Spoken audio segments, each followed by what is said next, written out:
Okay, let's just stop for a second and look at the calendar. It is Thursday, February 12th, 2026. Right. And if you were just casually glancing at the markets this morning, you might think the ticker tape is broken. I Yeah. mean, we are seeing moves that, on the surface, they just look like glitches. They do. They really look like glitches if you're looking at them through a 2024 or 2025 lens. Yeah. But if you actually look at the plumbing, the forensic data we have in front of us today, it is not a glitch. It's a rewiring, a fundamental rewiring of the economy. That is exactly why I wanted to pull this specific source material apart today. We are looking at Manal Mehta's market intelligence memo. And what I love about Mehta's work is that this isn't your standard Wall Street buy or sell list. Not at all. This feels more like a crime scene investigation. It really is a forensic file. I mean, we are not just looking at PE ratios and earnings calls. We are looking at shipping manifests from the Polish border. We are looking at court transcripts from a family feud in South Korea. We're even looking at hard science papers on, of all things, DNA repair in the human brain. It is a lot to take in, but the picture it paints it's fascinating.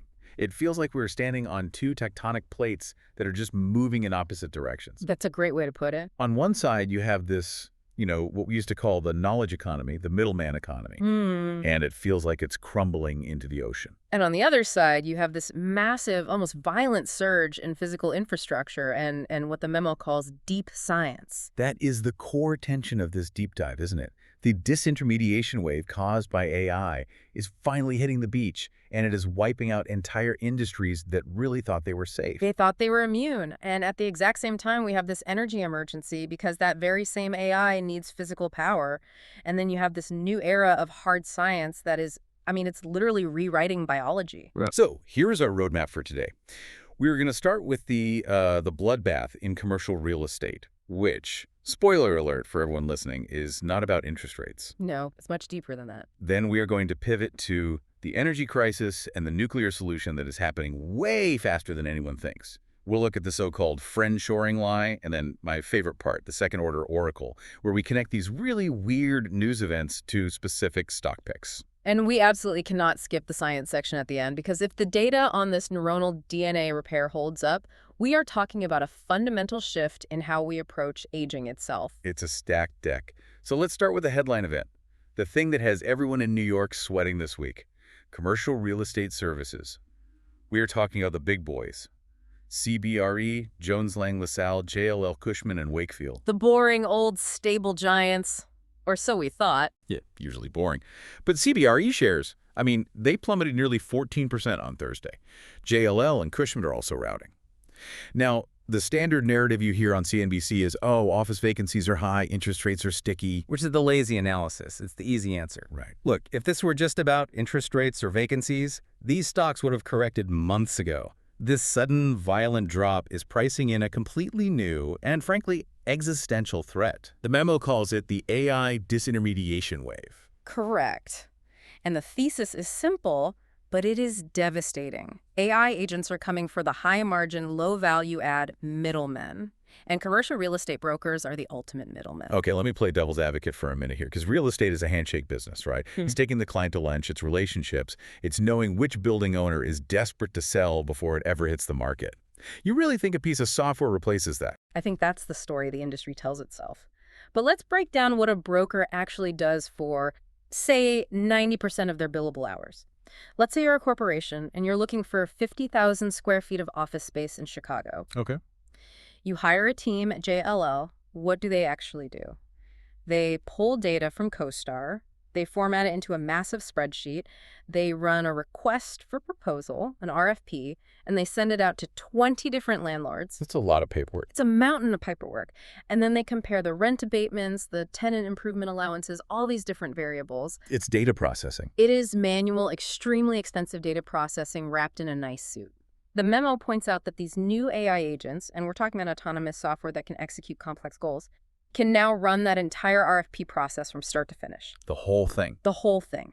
An agent can scan the entire market, ingest every available lease, compare the net effective rent against 10,000 historical comparables in that submarket, and even negotiate the initial terms with the landlord's agent. Wow. All in about 4 minutes.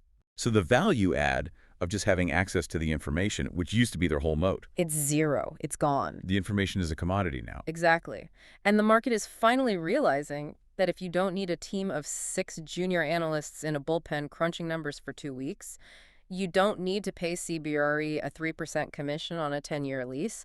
The client can just run the agent themselves. The memo mentions that the CEOs of these companies are, they're out on the news trying to talk down the panic. They're saying things like, our creativity and strategic thinking can't be automated. Which is dangerously naive. Yeah. It reminds me so much of the travel agencies in the late 90s saying, the internet can't plan a honeymoon for you. Right. It can't replicate the personal touch. And they were right for about 18 months, and then they were all gone. The memo is brutal here. It says the market is pricing in the existential threat of automated advisory. And this isn't just limited to real estate, is it? The memo suggests we're seeing this contagion spread. No, it's absolutely not limited to real estate. It's hitting logistics consulting, too. Think about companies that help supply chains find trucking capacity. That is just matching supply and demand in a database. A very complex matching problem, but still a matching problem. Exactly. If an AI agent can ping every trucking API in North America and find the cheapest, most efficient route in milliseconds, why are you paying a consultant $500 an hour to make phone calls? There's a quote here from the CEO of Intuit that I found really, really striking.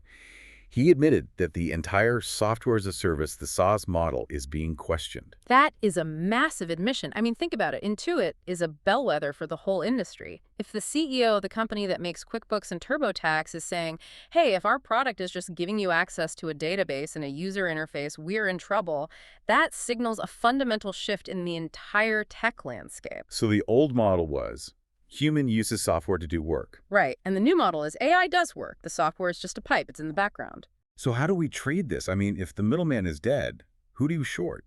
The memo is explicit. You short the brokers, short CBRE, short JLL. But it also says to keep a very close watch on the big consulting firms, Accenture, Booz Allen, the big guys. Why just watch them? Why not short them now? Because right now they're still growing. They have these huge government contracts.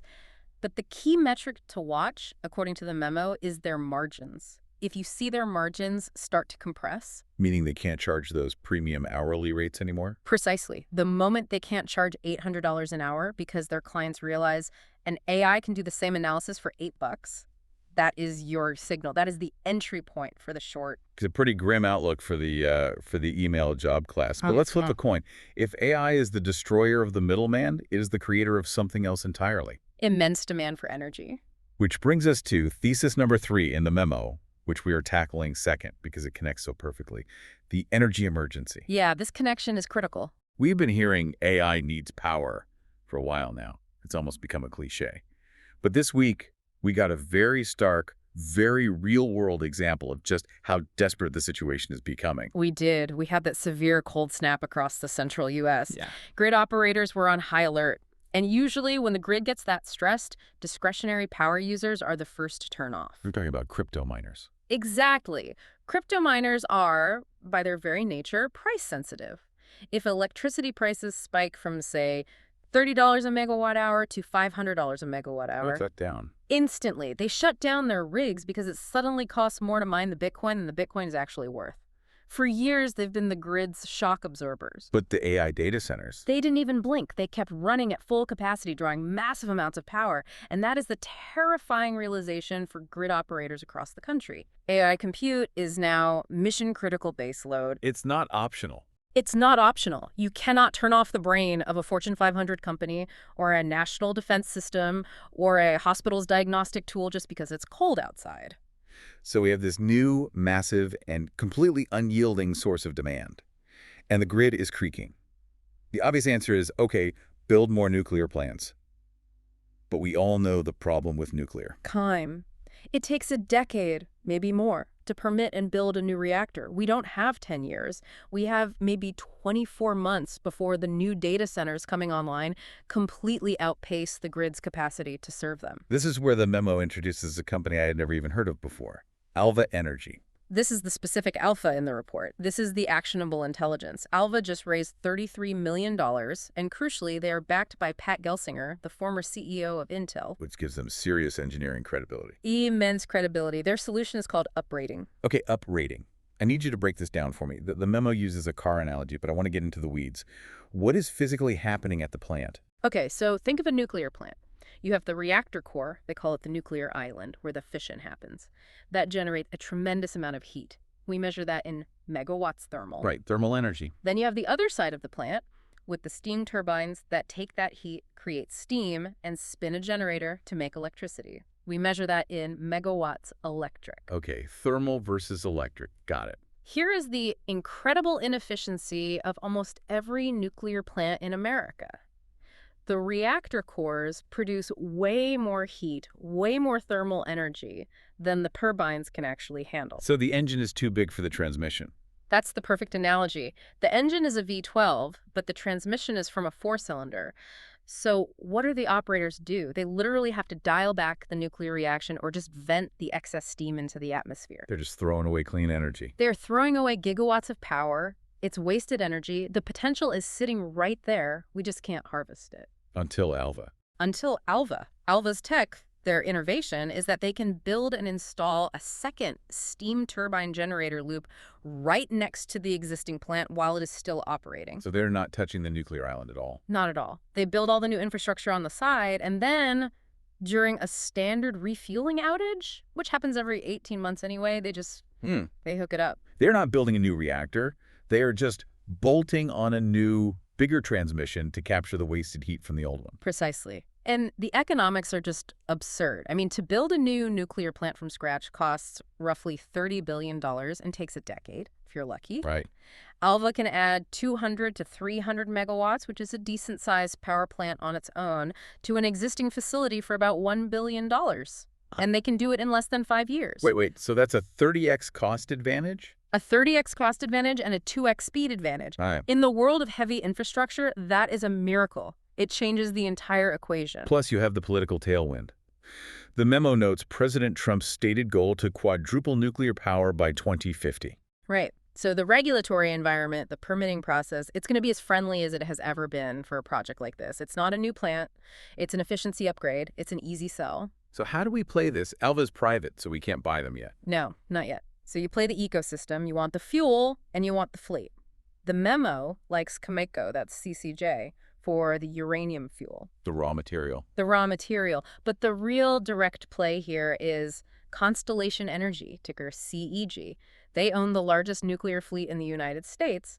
They are the ones sitting on all that wasted heat. They are Alva's natural customers and partners. And there's a pick and shovel play in here, too. Nice. Eaton, ticker ETN. They make the power management hardware.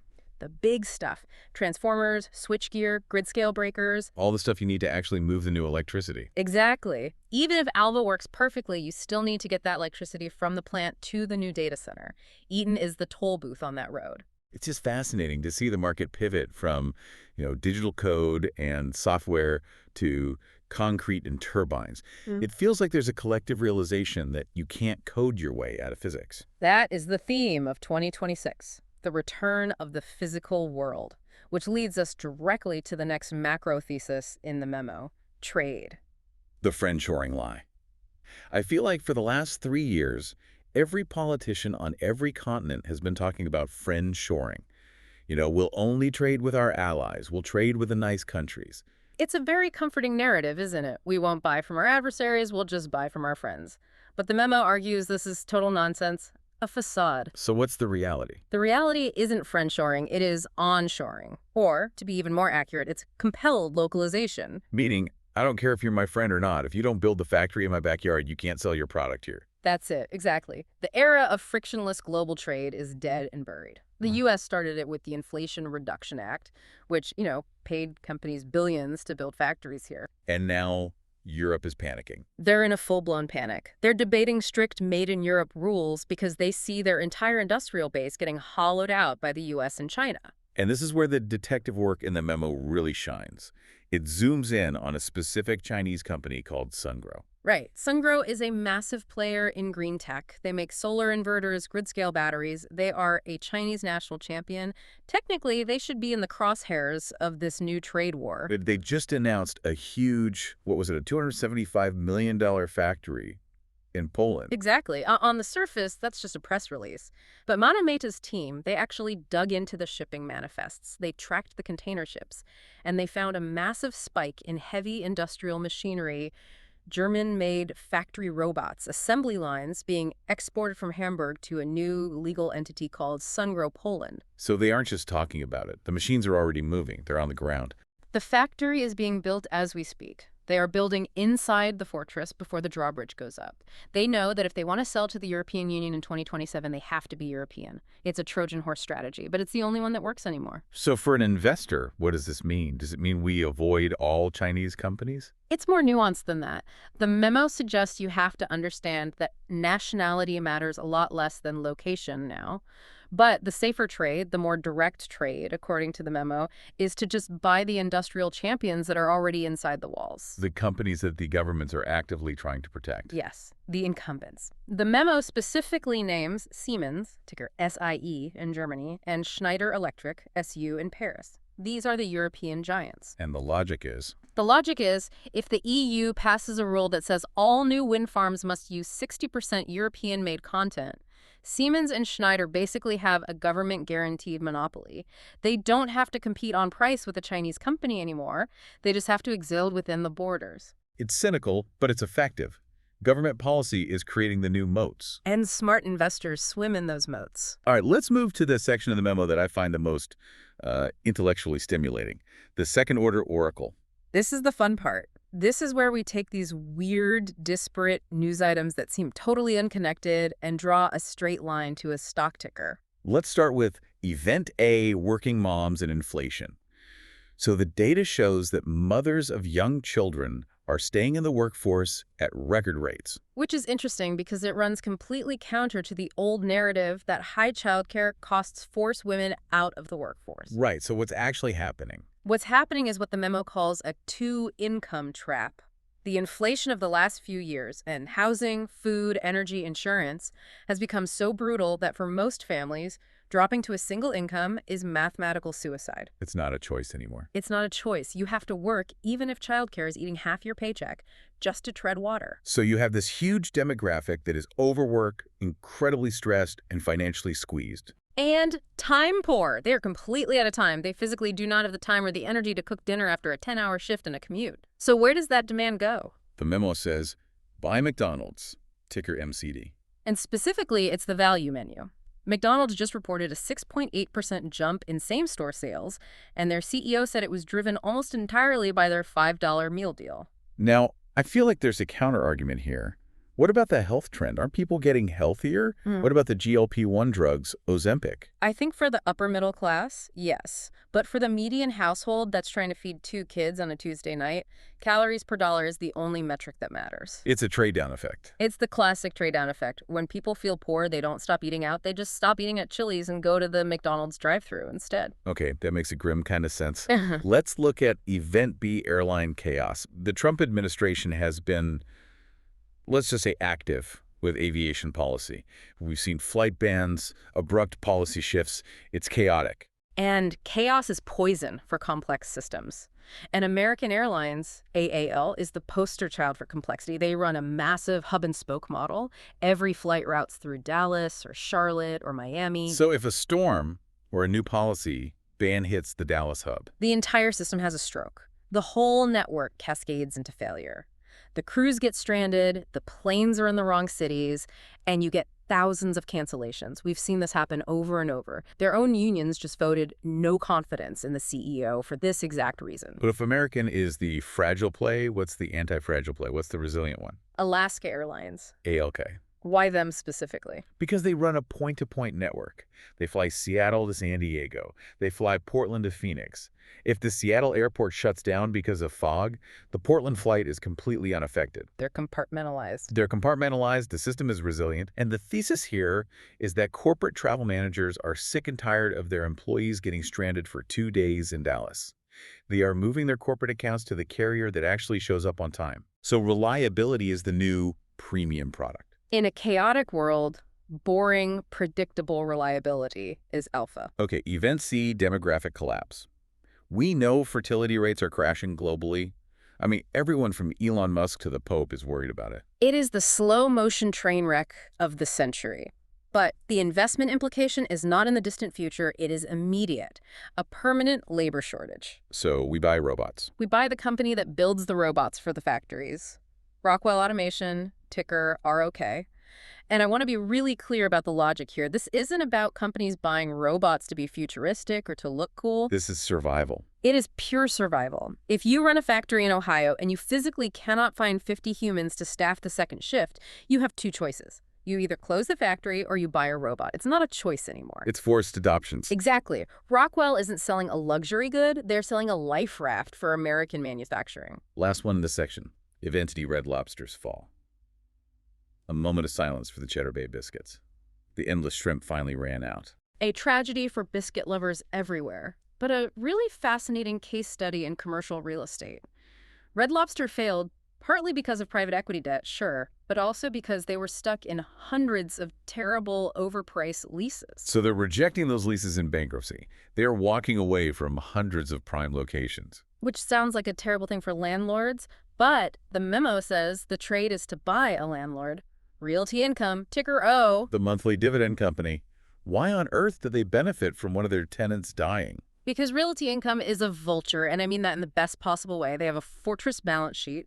They can swoop in, buy these distressed properties from the panicked original owners at a massive discount, and then release them to winners. But who wants a used Red Lobster building? Oh, everyone. Chipotle, Chick-fil-A, the drive-through coffee chains like Dutch Bros that are expanding like crazy. Realty Income buys the A-grade dirt for pennies on the dollar, scrapes the old Red Lobster off the lot, and puts a brand new Chipotle there with a 20-year lease. So the rent goes up, the credit quality of the tenant goes up. And the stock goes up. It's the circle of life for retail real estate. One shrimp's death is a burrito's birth. Beautifully put. Okay, we have to touch on the forensic watch list. This is the section on governance and, frankly, on bad behavior. The crime and punishment segment of the memo. Let's start with a big one. Louis Vuitton, LVMH, they just settled a pretty significant fine with Dutch prosecutors. And the key word here is daigou. Daigou. It translates loosely to buying on behalf of. For years, it's been this gray market practice where professional shoppers buy luxury goods in Europe where they're cheaper and then resell them for a profit in China. I always just thought that was simple arbitrage. A bit shady, maybe, but not illegal. And for a while, that's what it was. But the Dutch prosecutors found something much, much darker. They found that a significant chunk of the physical cash being used to buy these bags was drug money. Wait, you mean literally drug money? Literally bundles of euros generated by organized crime networks. Think about the mechanics of it. You have €1 million in dirty cash. You can't just deposit that in a bank. So you hire a team of people, you send them into a Louis Vuitton store in Amsterdam, and they buy 205,000 handbags. With cash. Yeah. And no one asks any questions. No questions asked. Then you fly the bags to Shanghai, you sell them for clean Chinese yuan, you have just successfully laundered €1 million. And the memo implies LVMH was letting this happen. The settlement implies their anti-money laundering controls were, let's say, porous. The risk here for investors isn't the one-time fine, it's the crackdown. If European regulators now force luxury brands to actually KYC know your customer, every single person buying a bag with cash, the entire daigou trade collapses overnight. And if the daigou trade collapses, how much of LVMH's revenue evaporates? Estimates vary, but it's non-trivial. The memo suggests that a lot of the growth we've seen in the luxury sector over the past decade might have been artificially inflated by money laundering. And that is a very scary thought for its valuation multiple. Okay, let's move from Europe to South Korea. The LG inheritance battle. This is straight out of a K-drama. It really is. The widow and daughters of the former chairman sued the current chairman, who is the adopted son, and they claim they were tricked out of their rightful inheritance. Cacao. They claim they were told there was a will that left everything to the son, but it turns out the existence of that will is disputed, let's say. But the Korean court ruled against the women. They upheld the patriarchal succession. So the son keeps the keys to the kingdom. He does. But this whole saga perfectly highlights the Korea discount.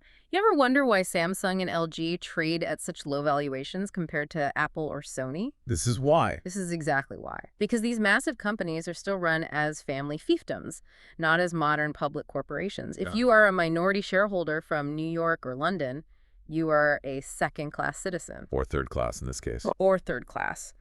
This ruling just confirms for the whole world that the legal system in Korea protects the founding families, the chaebol, not the outside investor. And for many big Western funds, that makes LG basically uninvestable. Okay, I want to wash off the grime of money laundering and inheritance feuds. Let's go to the frontier science section. This is the part of the memo that really looks 10 years into the future. From money to molecules. I like this part. Let's talk about aging. Yeah. There's a paper cited here. The title is Neuronal DNA Repair Mediates Systemic Mitochondrial Maintenance. That is a mouthful. It sounds like Star Trek technobabble. Yeah. Can you explain the mechanism? What did the scientists actually find? So this was a study on C. elegans, which are these tiny roundworms. They're the standard model for aging research because they live for just a few weeks. The scientists started by damaging the DNA in the worms using radiation. As you'd expect, the worms aged rapidly and died. Okay, standard stuff so far.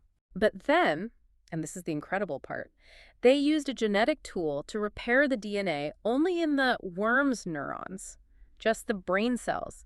They left the muscle cells, the gut cells, the skin cells, all with damaged DNA. And what happened? The whole worm got younger. It was astounding. The muscles regained strength. The mitochondria, which are the power plants inside every cell, started functioning like young, healthy mitochondria again. That is wild. It implies the brain is the conductor of the orchestra. Exactly. The brain is sending out a signal. The paper suggests it's via a neurotransmitter called acetylcholine that basically tells the rest of the body, we are healthy up here, keep repairing yourself down there. And when the brain's DNA gets damaged with age, that signal stops, and the rest of the body interprets the silence as, okay, time to shut down the systems. So if you can keep the conductor healthy, the entire orchestra keeps playing in tune. That is the new hypothesis. All right. And it could shift the entire anti-aging paradigm. Maybe we shouldn't be trying to fix every single cell in your liver and your heart. Maybe we should just be focusing on neuronal DNA repair. Who is working on this? The memo mentions a few names. The big ones are Altos Labs and Calico, which is the Google-backed life extension company. If this discovery translates from worms to humans, and that is a very big if, is the holy grail of medicine. Let's move to cancer, specifically the problem of cold tumors. Right. This is one of the biggest challenges in oncology today. Immunotherapy drugs like Keytruda or Opdivo, they work by helping your own immune system see and attack the cancer. But sometimes it doesn't work. Right. And that's because some tumors have evolved a very clever defense. They downregulate a protein on their surface called MHCI. MHCI is like the ID badge, right? It's the flag that says, I am here and I'm a cancer cell. If the tumor hides that flag, it becomes effectively invisible to the immune system. It becomes a cold tumor. The immune cells just walk right past it. So how do we heat it up? How do we make it visible again? This new research identified a specific biological pathway called ERK5. It turns out that if you inhibit ERK5 with a drug, you force the tumor to present MHCI on its surface again. You basically strip away its camouflage. You relight the target for the immune system. You relight the target, and once it's lit, the existing drugs like Keytruda can come in and kill it. This is huge because it doesn't require inventing a brand new killer drug. It just makes the drugs we already have, which are multi-billion-dollar blockbusters, work on a much wider range of patients and cancer types. It expands the total addressable market for Merck and Bristol Myers Squibb. Significantly. One more science breakthrough. The memo calls it the killer experiment that connects obesity and pancreatic cancer. This is a big one. We've known for a long time that obesity dramatically increases the risk of pancreatic cancer, which is one of the deadliest forms of cancer, but we never knew exactly why. We just knew the correlation, not the causation. Right. Now, this new research seems to have found the specific mechanism. It turns out that fat tissue fuels cancer aggression through a specific receptor on the cancer cells called P2RX7. P2RX7. When that receptor is activated by the byproducts of obesity, the cancer becomes super aggressive and metastatic. The experiment proposes using a new evolutionary platform called RACE to design peptides that can specifically block that one receptor. So in theory, you could be obese, but if you take this blocker drug, the cancer doesn't get the fuel from the fat tissue. You break the link. You decouple the two. And given the global obesity rates, a drug that breaks the link between obesity and cancer risk is, it's easily a $10 billion a year opportunity. It basically creates a whole new category of medicine, metabolic oncology. We are going to be hearing that term a lot in the coming years. Let's wrap up with the venture radar and clinical trials. So who is winning and losing in the pharma world right now? Well, the big winner, no surprise, is Novo Nordisk. They are just doubling down on obesity. They have a new combination drug in trials called CagriSema. CagriSema. Yeah, sounds intimidating. The early data is certainly intimidating for their competitors. They are aiming for greater than 25% weight loss in their phase 3 trials. 25%. That's bariatric surgery territory. It is. This is a direct shot across the bow at Eli Lilly's Zepbound. Novo is making it clear they aren't giving up their crown in the weight loss market. And on the flip side, who's a loser this week? Bristol Myers Squibb. They had to terminate a major trial for a stroke drug called milvexian.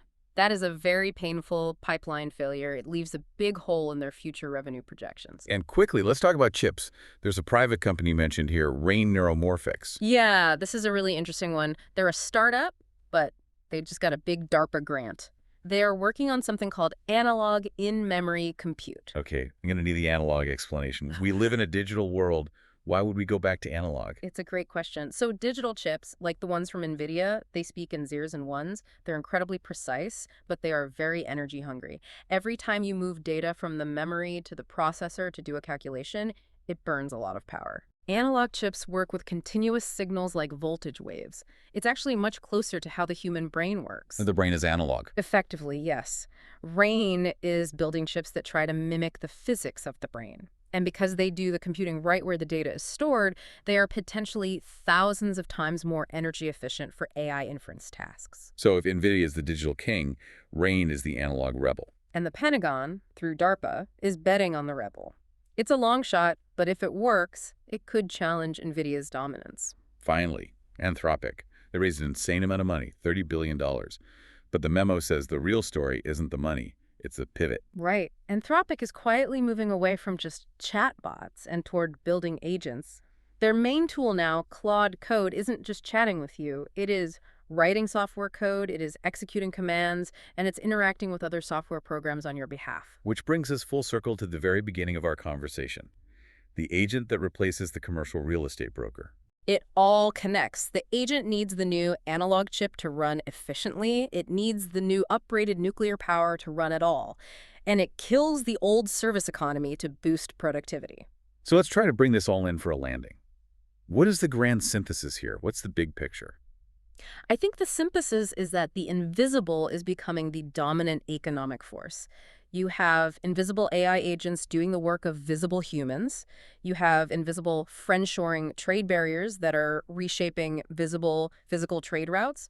And you have these invisible biological pathways that are being hacked to stop the visible process of aging. The world is being completely rewired, and most people are still looking at the old schematic. That's it, exactly. Before we sign off, I want to leave the listener with one last provocative thought. It comes from the deep read section of the memo, and it's about the future of all software. This is the ultimate second-order effect of those AI agents we were just talking about. Think about a company like Salesforce, or SAP, or Workday. These companies are worth trillions of dollars combined. Why? Because they have great user interfaces. They are the operating system for work.